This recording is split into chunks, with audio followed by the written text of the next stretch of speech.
Let's play! Hi guys, and welcome to my new project that I've been hinting at for so long, and now we can finally get to. Chances are you already know what this is. I've dropped so many hints towards it and everything. So why don't we just get right into it? Of course we're playing Rainbow Moon. Except we're not. Yes, it is a download title, and probably one of my favorite download titles of all time. Based off of my favorite movie of all time, based off of one of my favorite book series of all time. That's how awesome this game is. Now, I'm doing something a little bit different. Two things different specifically. Number one, I'm going to be doing something similar to what Clement did to this game, in which I'm going to point out every single reference I can. What I'm going to be doing differently, though, is I'm going to have an on-screen pop-up showing every time there's a reference. So, there's gonna be quite a bit of pop-ups on the screen. No, you're not on a porn site. That's me just pointing out every single detail I can about this game. Now, I think it's about time you guys enjoy the intro and listen to the amazing music by Anamanaguchi. The amazing, probably one of the best chiptune bands I've ever heard. So enjoy the intro.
So that right there is really the plot in a nutshell.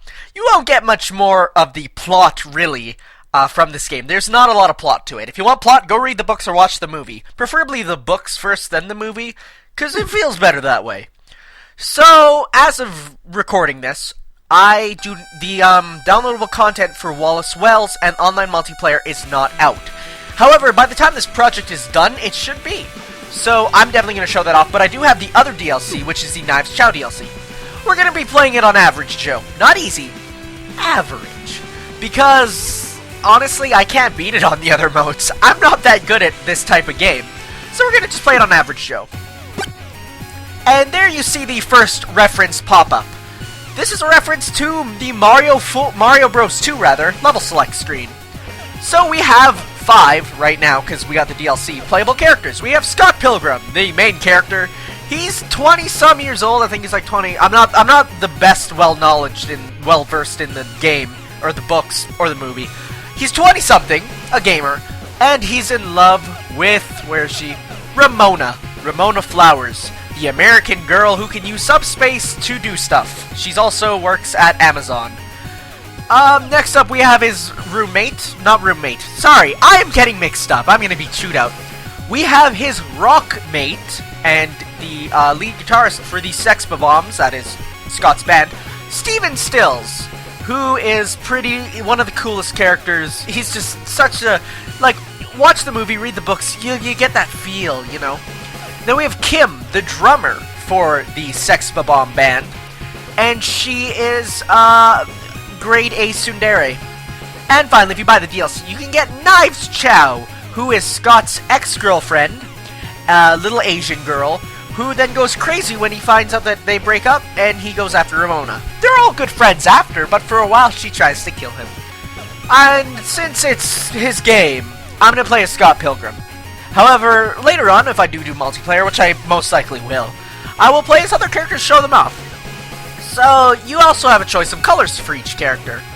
Now, they do correspond to different shirts and stuff that they wear in, this is his heart shirt, this, I don't know what the pink one is, I don't know, that one's the Fantastic Four shirt. They do correspond to colors they wear, however, I'm just gonna go with red. because I like the red color for him. So, that was a lot of pop-ups, wasn't it? So this map itself is a reference to the Mario games. There's a pipe down there, that's a reference to a Mario game. And there's the hill over there, that's another one. I'm just trying to think right now. If you can look at your status right now, if you see we have zeros and everything. But I'm probably really boring you with all this. Let's just get right into it, why don't we? Snowy Toronto, don't be late for the big show! Alright, now time for a few more lessons. So, I'm playing the PS3 version, by the way. You can jump with the X button, it's just a basic jump. You can punch with the square button. You do punches. You can do, well, those are light punches. You can do heavy punches, which are kicks for him, or heavy attacks, rather, with the triangle button. And with the circle button, you can guard.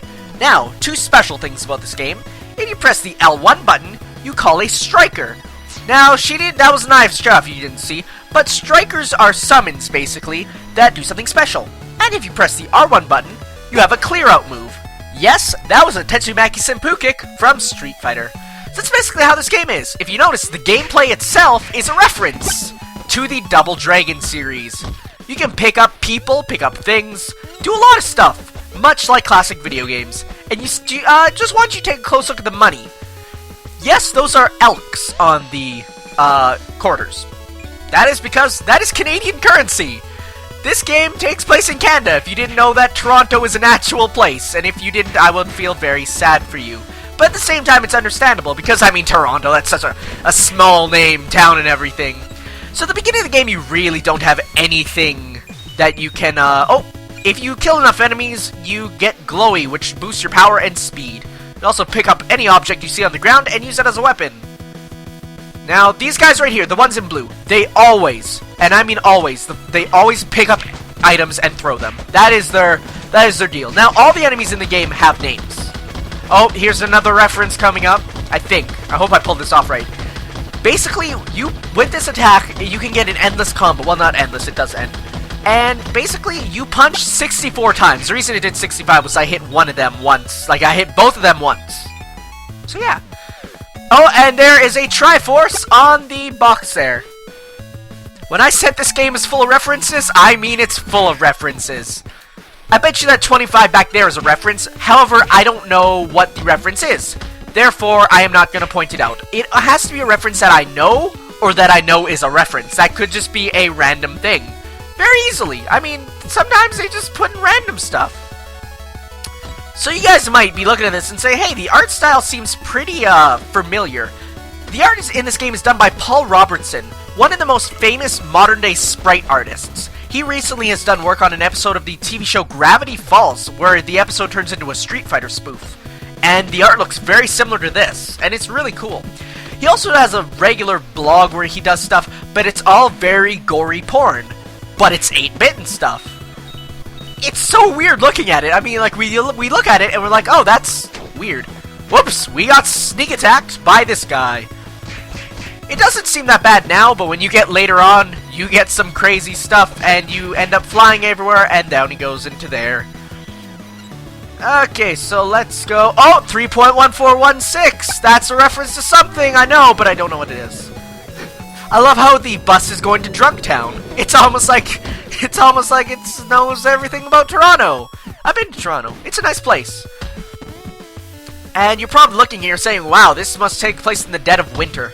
Would you believe that this is what our springs look like? I'm not kidding. This is spring in Canada. Now, for summer it does warm up, but, like, yeah, this is what our springs usually look like. Like, it's snowy, but it's not too much snow. You know, that's exactly how it is. This game is... No, the entire Scott Pilgrim series, in a nutshell, is... Like, the fact that it's Canadian, for a lot of people, comes second-hand. Like, it really doesn't appeal. Like, it doesn't do anything to them. But when you're actually, like, from Canada, you notice all this stuff, and you're like, wow, that really, like, connects with me. Like just looking at the snow here, and the snowy park and stuff, and how they're just, like, you can see, like, you're probably thinking, yeah, you know, they wouldn't really, you know, it's a video game. They wouldn't walk around in t-shirts and just small jackets like that and when it's snowing. You'd be surprised. I mean, like sometimes when it's snowing, it's like there's warm snow. I mean, I'm describing snow because I know there's some people who think Canada's a frozen wasteland year-round and stuff. I mean, I'm probably having Canadian viewers going like, Tanner, what are you talking about? You're totally exaggerating this. Well, I don't think so. Like, yeah, of course. Like in winter, we get minus 40-degree weather. Oh, we got a new move. That's like minus a big number for you people who don't do Celsius. So the level up system in this game, I should talk about that. It's a little different. When you level up, you get new moves. So, for instance, we got the dash attacks. So you run and punch. You either do a slide, or if you do heavy, you do a charging shoulder attack. I don't think these are references. I think those are just regular attacks. However, you don't level up your stats. And it took me a while to learn this. I did not know that until, well, eventually I couldn't beat the third boss of the game. It was physically impossible for me, because of the fact that I never leveled up my stats. The way you level up stats in this game is a reference to the, oh, what's the game series called? River City Ransom 69, oh yeah! But, River City Ransom, where to level up your stats, you have to buy food. And then the food gets eaten, and you either level up, you get more HP, sometimes you get more, stats. Sometimes it has other effects too, and in this game there's something special in which you can also take food to go, and do exactly as you think. And I'm surprised PETA has not been on this game. We are fighting dogs! Then again, they're Dobermans. Dobermans are the most vicious dogs ever, except for pit bulls. Apparently being a pit bull is automatically makes you a horrible dog, because I've seen advertisements like, do you want to adopt a troubled pet? It's like blind pets, you know, deaf pets, and then for dogs it's just pit bull. Apparently being pit bull is a disease all on its own. So, as I said before, the Scott Pilgrim movie is my favorite movie of all time. And there's a really good reason for that. Never before have I felt so connected to a movie. Like, it's one of those things that you just really connect to that I've never really felt before. Oh, by the way, that cat there is actually Ramona's cat. Every background character in the game has a name. In fact, every character in the game has a name, and like they have likes and dislikes. Sure, there's more than one, but eh. Okay, so here's a big secret sort of thing for this game. So do you see that tiny little star up there above the door? Well, in this game, there are warp zones, much like the original Mario games. So every time you see a star, you want to head into it. And we're now on Rainbow Road, or the Subspace Highway. Yeah, we're on Rainbow Road, but not only Rainbow Road, we're on Glitch Rainbow Road. Oh, come on! Oh, I couldn't get them all. Yes! These Rainbow Road areas are a great place to find money. Let me tell you that again. Great place. Every pig drops a lot of money. They only have 1 HP, and it takes, like, no matter what, it takes 1 hit to kill them. Whoop! I got you! Come on, get back here! And boom! See? Now, you do want to get lots of money, because that's how you level up. And we're exiting this area. There's another path. I don't really want to show it. It's just you have a snowball fight, and that's about it. The snowball fight's very difficult, though, if you don't have a high item stat, so I always avoid it. Your item stat determines how fast and how hard you throw items. Your attack stat determines your attack, your defense, your health, and your speed, It's all very straightforward in terms of stats. One thing you have to look out for, items ricochet. You throw an item at an item, the item will hit another item, and if you hit an item with an item that hits you back, you get damaged. There we have Julie, and we have... I don't know who that is. Oh! Dog pile! Mash buttons, it does damage, but at the same time, when you hit them, they all give you money, and you instantly get a bonus stat. Here we have the shopping district. Okay, so, no count video. That is not a reference. Justin's, I think, is a reference. Delicious Cup is second cup. They can't use any of the real... Like, in the books and movie, they all name drop them, but they can't do that for the game because different copyright laws.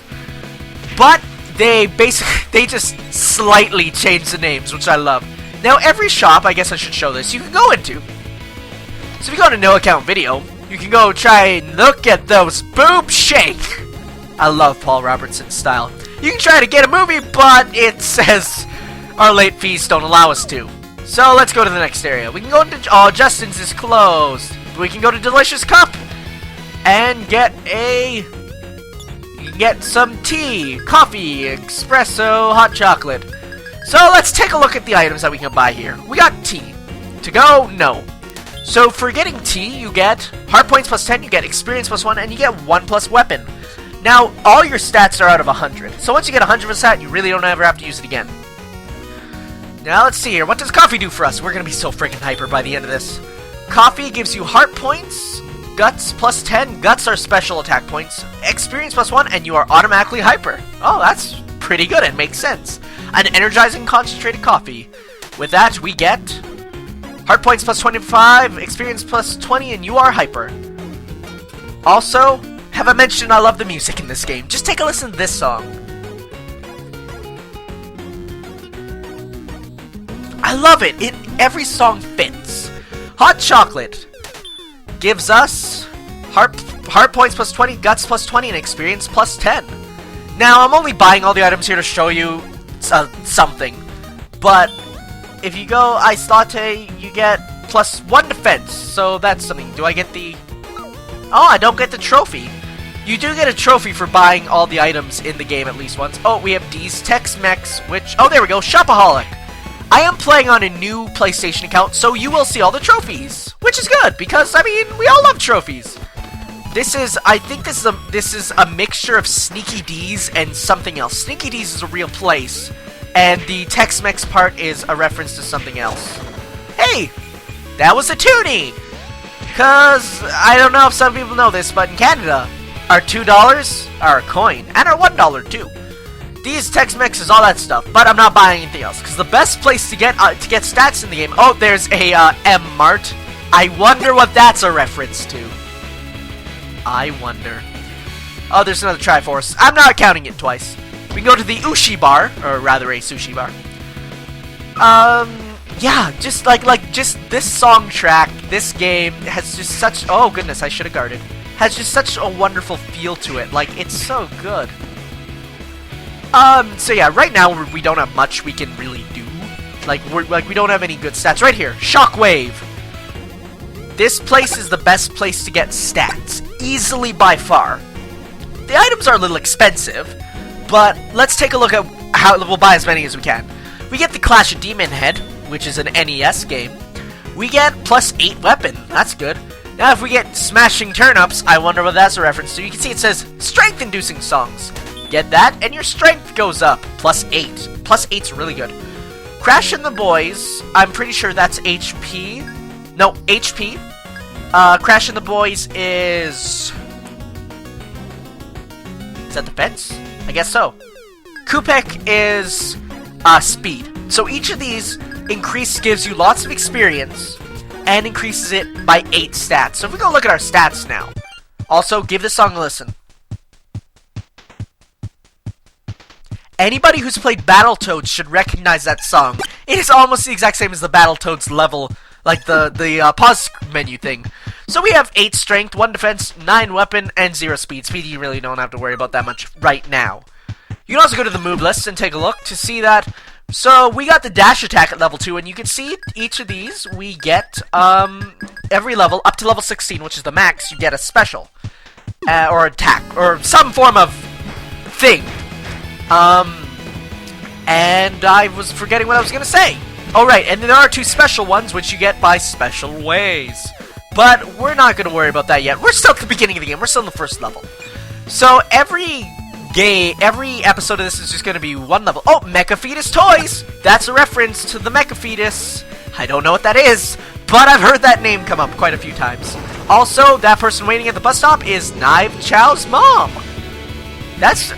I love this game's references. This game has so many beautiful, I love games that are referential to things. Like, of course, there comes a time where you have to... Oh, we got the back attack, which really doesn't do much.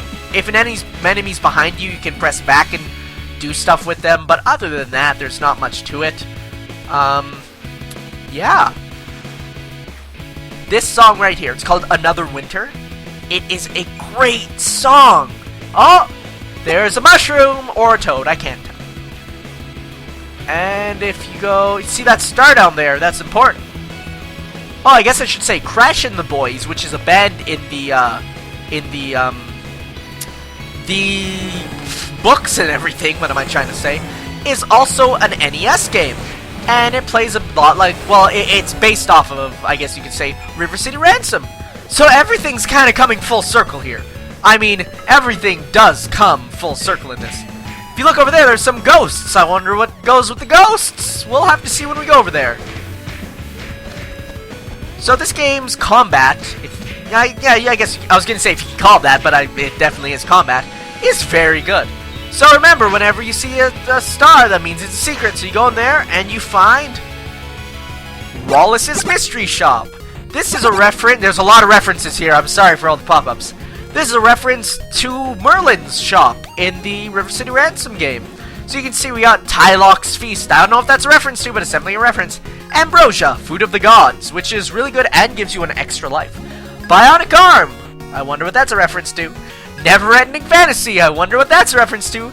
And Speedy the Porcupine. Now this has to be Speedy the Porcupine 06 to bring up the price that much.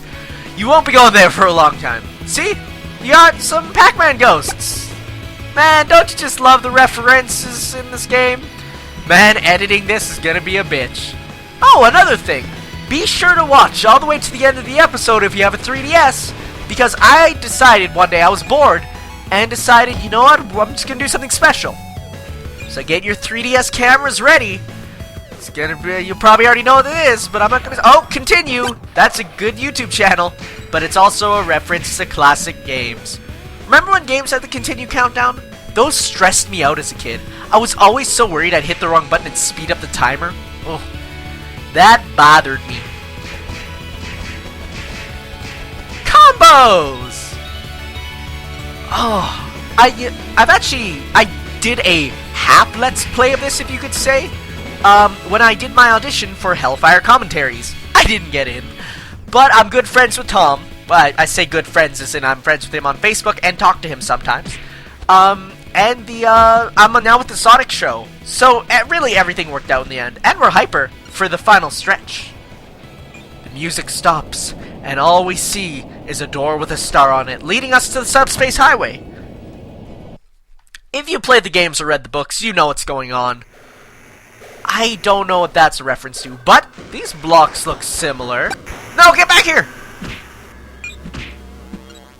Get back here! I want to kill all of you! Please, let me just kill you! I need to use you! Use your insides to buy stuff! Huh! I wonder what this is a reference to! 1, 2, 3, 4, 5, 6, 7, 8, 9, 10, 11, 12. You get 12 hits, each releasing a quarter. For you people who don't know math, that gives you a $2 sum. I don't even know. You can actually use these to, like, I'm pretty sure that by destroying blocks and all that, that counts as a kill. So you do get a lot of, like, you do get hyper mode, I think. I'm not sure. But, yeah. I'm sorry if I'm gushing over this game, and I know I'm taking my time and everything, but this game does get quite difficult near the end, especially playing alone. Like, playing with partners is easy, but when you play it alone, you do need to build up as much money as you can. So, I will be doing afterwards, though, every single, like, buying stuff off screen, unless it's in the level. Oh, the rocket! Crash and the boys, they played the song that caused everybody to pass out. And we're like, what? Oh, and Wallace is kissing that other guy from the movie whose name I forget. And here we have the first boss, Matthew Patel. Probably the coolest Indian guy I've ever seen. He dresses like a pirate. Oh, he also hits like a brick. And he has Hadoukens. Jeez, I am not doing the wells.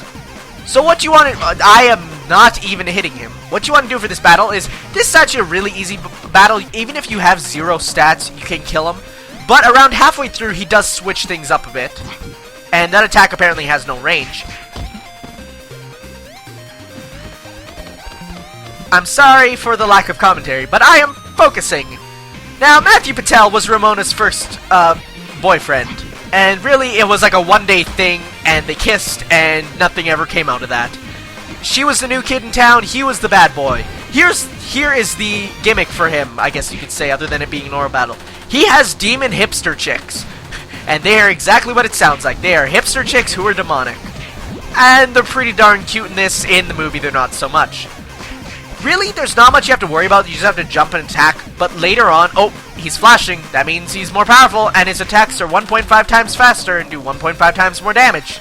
I say that because that's a common trend in every video game. So if you look right here, then they start shooting fireballs. This isn't that bad, because all you have to do is really, like, if you stay at the far sides, they can never hit you, and you can hit them. So it's all good. So yes, as I said, if you have your 3DSs ready, be sure to watch the very end, because we do editing, and I am near dead. However, the guts, as I said, also function as a revival system almost. If you're dead, you can actually spend guts to come back immediately, like it's automatic. That KO is a reference to Street Fighter, actually. He explodes and gives me just a dime or a nickel, I couldn't tell.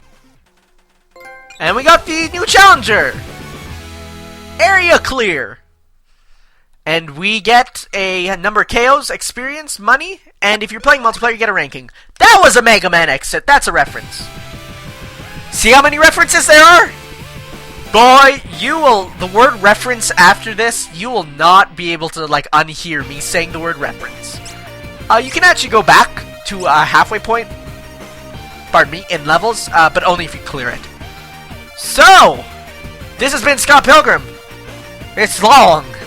Especially because I'm doing one level of video. There are 7 levels. Unless you count the last, then you can, I don't know. 7 worlds, they call it.